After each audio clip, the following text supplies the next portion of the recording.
रक्षाबंधन, रक्षा सूत्र। आपको पता रक्षाबंधन क्यों मनाते हैं हम लोग? भगवान बामन बनकर के जब बलि के यहां गए तो 3 पग जमीन का वरदान मांगा, और 3 पग जमीन का वरदान देते ही भगवान विराट हो गए। 2 पग से तीनों लोक नाप लिए ठाकुर जी ने। तीसरा पग देने के लिए बलि के पास कुछ नहीं बचा, तो बलि ने अपना सिर आगे किया कि तीसरा पग यहां रखो। तो ठाकुर जी इतने प्रसन्न हो गए बलि से, बोले वरदान मांगो, क्या चाहिए? तो बलि ने माना जो मांगूंगा सो दोगे? बोले हाँ देंगे। बोले मैं जब जब अपने महल में अंदर जाऊं और जब जब महल से बाहर आऊं तब तब आप मुझको दिखो प्रत्यक्ष। भगवान बोले इनडायरेक्ट वे में बोल रहे हो, सीधे सीधे बोल दो कि द्वारपाल बन जाओ मेरे।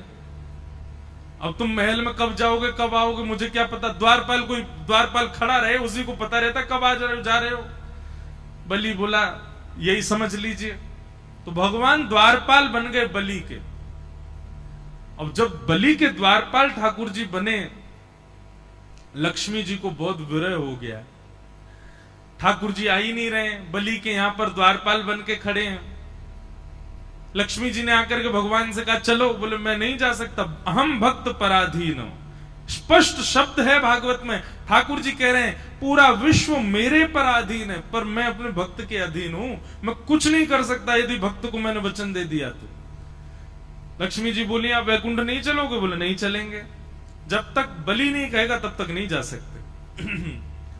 तब लक्ष्मी जी ने योजना बनाई और एक दीन सी कन्या बन करके लक्ष्मी जी भीतर गई।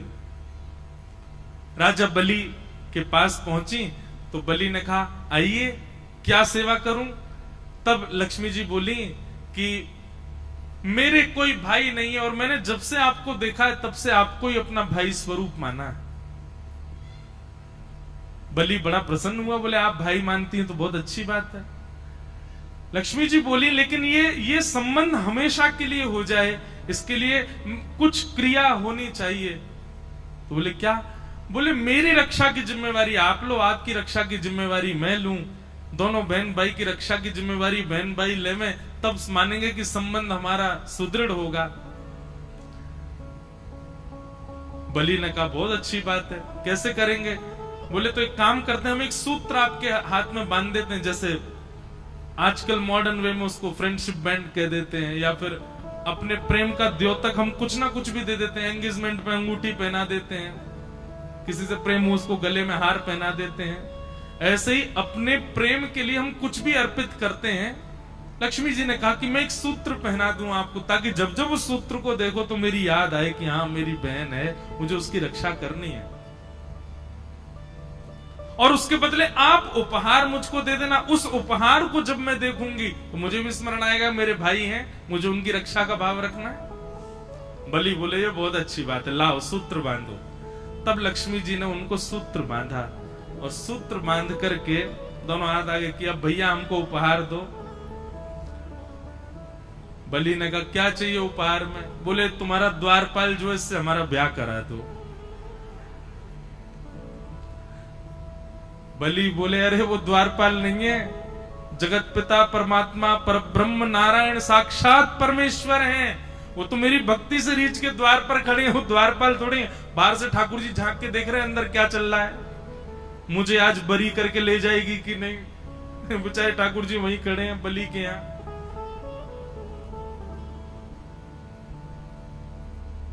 लक्ष्मी जी बोली भैया अब वही मांगा है तो वही चाहिए मुझे, आप मेरा ब्याह। अरे संभव ही नहीं है, उनका ब्याह केवल पराम्बा जगदम्बा लक्ष्मी से होता है, वो और किसी का वर्ण नहीं करते।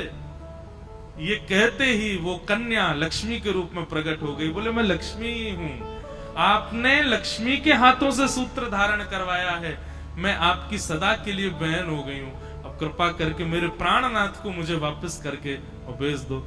तब बलि ने कहा ऐसे नहीं दूंगा, अब विवाह मांगा है तो फिर मेरे ही भवन में आपका विवाह होगा, मेरे सामने। मैं दुनिया तो कन्यादान करती है, मैं पुरुष दान करके दूंगा, तब ले जाना। ऐसा भाव बताते विनोद में।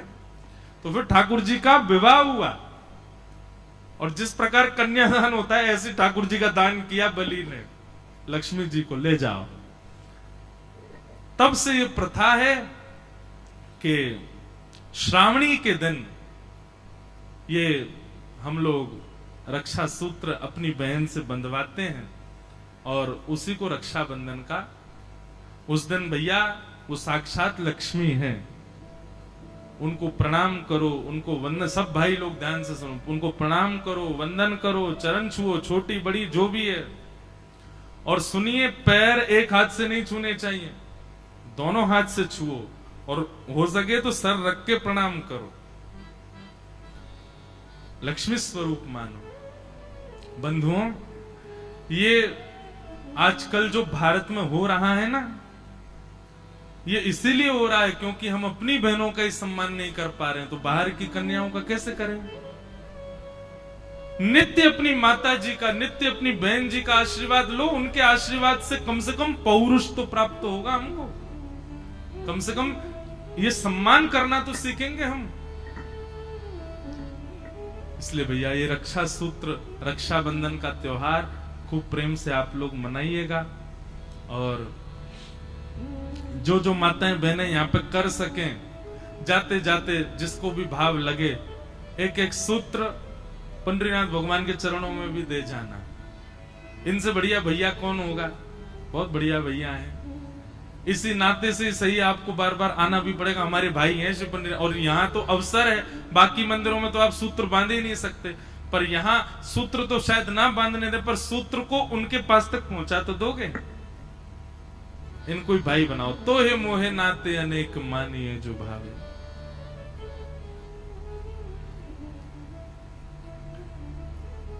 भगवान का विवाह रुक्मणी जी के साथ हुआ। रुक्मणी जी साक्षात लक्ष्मी। लोग कहते हैं राधा रानी से क्यों नहीं हुआ? राधा रानी से विवाह हुआ ठाकुर जी का। बंधुओं देखो, मैं फिर कहूंगा, श्री कृष्ण के दो रूप हैं, एक ही हैं पर दो भावों में विद्यमान है। एक ठाकुर जी का स्वभाव जन्य रूप है और एक ठाकुर जी का प्रभाव जन्य रूप है। प्रेमी जनों को, हमारे वृंदावन के रसिक जनों को ठाकुर जी का प्रभाव नहीं देखना, वो केवल स्वभाव वाले श्री कृष्ण के उपासक हैं। और स्वभाव वाले कृष्ण जो हैं वो प्रेमी कृष्ण हैं। और उन प्रेमी श्री कृष्ण जो नंद नंदन कृष्ण है, यशोदा के लाला, उनका विवाह तो किशोरी जी से ही हुआ है। मैंने कृष्ण जन्म जिस दिन था उस दिन कथा बताई थी ना, कि देवकी नंदन ठाकुर जी को लेकर के वसुदेव जी जब आए तो नंद नंदन कृष्ण यशोदा जी के बगल में ही है। यशोदा जी ने दो बालकों को जन्म दिया, एक कन्या है एक पुरुष है। योग माया के कारण वसुदेव जी को लाला दिखा नहीं वहां पर, अपना लाला जैसे ही वहां पर सुलाया तो वो लाला जो यशोदा जी ने जन्म दिया और जो देवकी जी का आया, दोनों एक ही हो गए। और उन्होंने फिर लीला की। जब राक्षस को मारना होता था तो देवकी नंदन स्वरूप आगे आ जाता था, और जब लीला करनी होती थी प्रेम की तो नंद नंदन स्वरूप। जब मथुरा से ठाकुर जी वृंदावन से मथुरा गए तो दोनों विलग हो गए। देवकी नंदन ठाकुर जी आगे की यात्रा पर गए, नंद नंदन तो वृंदावन में रह गए। वो सदा किशोरी जी के ही हैं। देवकी नंदन ठाकुर जी, उनका विवाह रुक्मणी जी से हुआ। अभी बहुत लोगों को ये कॉम्प्लिकेटेड लग सकती है बात। अब उसके आपके जो मन में असमंजस है उसके निराधान के लिए तो वृंदावन आना पड़ेगा, वृंदावन में रहना पड़ेगा, वहां के रसिक जनों की बातें सुननी पड़ेंगी। और नहीं तो हम आमंत्रण करें 29, 30, 31, 1, 2, 29 अगस्त से 2 सितंबर तक हम वृंदावन में कृष्ण लीला पर 5 दिन चर्चा करेंगे।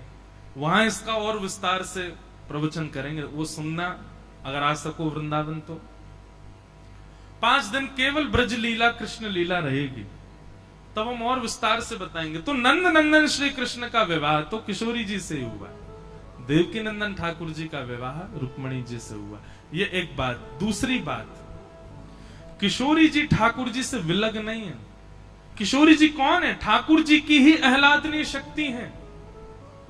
अपनी शक्ति से प्रेम किया जा सकता है। अपनी शक्ति को स्वीकार किया जा सकता है, पर विवाह तो उससे किया जाता है जो हमसे विलग हो, जो हमसे अलग हो। किशोरी जी अलग नहीं है ठाकुर जी से। कृष्ण प्रेममयी राधा, राधा प्रेममयो हरि, जीवने निधने नित्यम, राधा कृष्णौ गतिर्मम। कृष्ण चित्तस्थिता राधा, राधा चित्तस्थितो हरि, जीवने निधने नित्यं, राधा कृष्णौ गतिर्मम, राधा कृष्णौ गतिर्मम। कृष्ण प्राणमयी राधा, राधा प्राणमयो हरि, जीवने निधने नित्यं, राधा कृष्णौ गतिर्मम। जैसे मैं और मेरी आत्मा अभी एक हैं,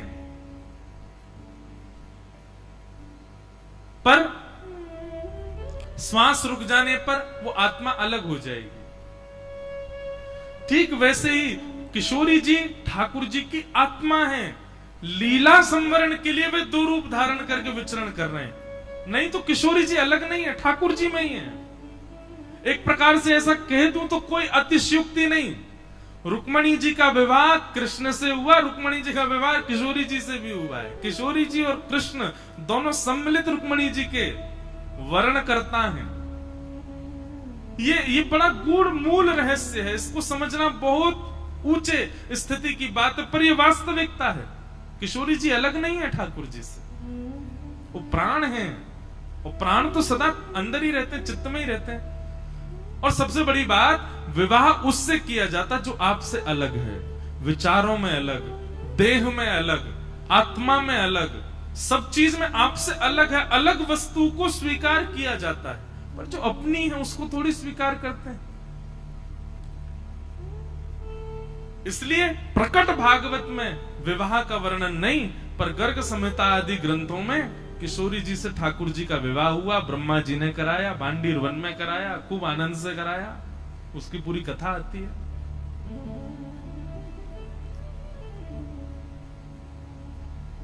तो भगवान का विवाह रुक्मणी जी के साथ में सुसंपन्न हुआ। भगवान का दूसरा विवाह जाम्बती के साथ में हुआ। एक सत्राजित नाम का यादव रहता था द्वारिका में, उसके पास एक मणि थी, उसका नाम था सत्राजित मणि, सिमंतक मणि। सिमंतक मणि की योग्यता थी कि वो हजारों किलो सोना, उसकी 6-7 घंटे पूजा करो तो हजारों किलो सोना आता था उस मणि की कृपा से घर में पर दिन। भगवान को जब ये बात पता चली तो भगवान बोले, अकेला आदमी इतने सोने का क्या करेगा? तो भगवान ने जाकर के प्रस्ताव रखा, सत्राजित से कहा, मणि तुम द्वारिका के कार्यालय में दे दो, इससे जितना भी धन होगा उससे हम द्वारिका के लोगों का कर क्षमा कर देंगे, टैक्स फ्री कर देंगे द्वारिका को। द्वारिका में फिर जो कुछ भी होगा उसी धन से होगा। और रही बात तुम्हारी मणि है तो तुम जितना कहोगे हम तुमको उतना दे दिया करेंगे। भगवान की बात भी सही थी, लेकिन सत्राजित बोला कि नहीं, मेरी मणि है, जितना धन आएगा सब मेरा है, मैं किसी को नहीं दूंगा। भगवान बोले, एक बार ही आग्रह करना चाहिए, चाहे भाई से करो, चाहे मित्र से करो, चाहे बच्चों से करो, चाहे पत्नी से करो, आग्रह केवल एक बार करो, 2 बार नहीं। भगवान ने एक बार आग्रह किया, सत्राजित ने नहीं मानी बात, ठाकुर जी चले गए। लेकिन वही बात है, कई बार समय ऐसा हो जाता है कि आपने कोई गड़बड़ी नहीं करी, लेकिन फिर भी समय की वजह से सारा आरोप आपके ऊपर आ जाता है। बहुत ध्यान से सुनिएगा, आज की जो कथा है ना, ये हम सब गृहस्थियों के जीवन के लिए कथा बता रहे हैं ठाकुर जी। अब ठाकुर जी ने क्या किया, मणि मांगी, मणि उसने नहीं दी। 3 दिन बाद सत्राजित का छोटा भाई प्रसेन, वो मणि पहन करके कहीं गया, सबको दिखाता हुआ जा रहा था, वन में जैसे गया, शेर ने मार करके उसकी मणि अपने पास रख ली। शेर को एक भालू ने मार दिया, भालू मणि लेकर के चला गया। 5 दिन तक प्रसेन लौट करके नहीं आया तो 17 ने भगवान पर आरोप लगा दिया कि ये मणि मांगने आए थे, मैंने देने से मना कर दिया, तो मेरे भाई को इन्होंने बंदी बना करके मणि चुरा ली। और आश्चर्य की बात यह नहीं कि 17 ने भगवान पर आरोप लगाया, आश्चर्य की बात यह थी कि द्वारिका के लोगों ने मान भी लिया कि हां भगवान ने चुराई है। भगवान जब निकले रथ से तो सब लोग जय जयकार तो कर रहे हैं, पर मनी मन सब सोच रहे हैं, बताओ पर ब्रह्म होते हुए भी लोभ खत्म नहीं हुआ इनका, है मणि छुपा के रख लिए प्रसेन की। जबरदस्ती ठाकुर जी के ऊपर आरोप लग गया। भगवान हम आप सबको ये बात बताते हैं, हम सबके जीवन में ये दिन आएगा ही आएगा। आ चुका है तो अच्छी बात है, नहीं आया तो तैयार रहना, आएगा। आप कुछ गलत नहीं करोगे फिर भी सारी गलती आपकी मानी जाएगी। सब सारे जितने भी योजना आप बनाओगे उन योजनाओं से गलत आप ही ठहराए जाओगे, ऐसा निश्चित होगा, एक ना एक बार तो होगा। और ये क्यों होगा? ठाकुर जी उस समय आपकी आंख खुलवाएंगे, देख लो भाई कौन कौन तुम्हारे, कोई भी नहीं, सभी तुम्हारे विरोधी हो जाएंगे। भगवान बोले द्वारिका के लोगों को बसाया मैंने, द्वारिका के लोगों को खिलाता मैं हूं, द्वारिका के लोगों की रोजी रोटी मेरे से है, द्वारिका में जितने लोग रहते हैं इनका घर मैंने बनवा के दिया, इन लोगों को जरासंध के युद्ध से बचा करके मैं द्वारिका लेकर के आया। और आज एक व्यक्ति की गलत बात सुनकर के इन्होंने यह भी विचार नहीं किया कि नहीं एक बार पूछ तो लें कि भगवान ने ऐसा किया है कि नहीं, बिना पूछे आक्षेप लगा दिया। यह है संसार, यहां भगवान को नहीं छोड़ा गया तो हम तो इंसान हैं, कैसे बच जाओगे आप? इसलिए तैयार रहो। मैं एक बात कथा में कहा करता हूं कि समुद्र मंथन हुआ था, पृथ्वी का जब मंथन किया गया अमृत निकला, पर विष भी तो निकला था। अमृत क्या है? प्रेम। अमृत क्या है? सम्मान। अमृत क्या है? स्नेह। और विष क्या है? अपमान। विष क्या है? अश्रद्धा। विष क्या है? आपके प्रति अविश्वास। तो जब अमृत पीने का शौक है तो विष पीने की भी योग्यता रखो।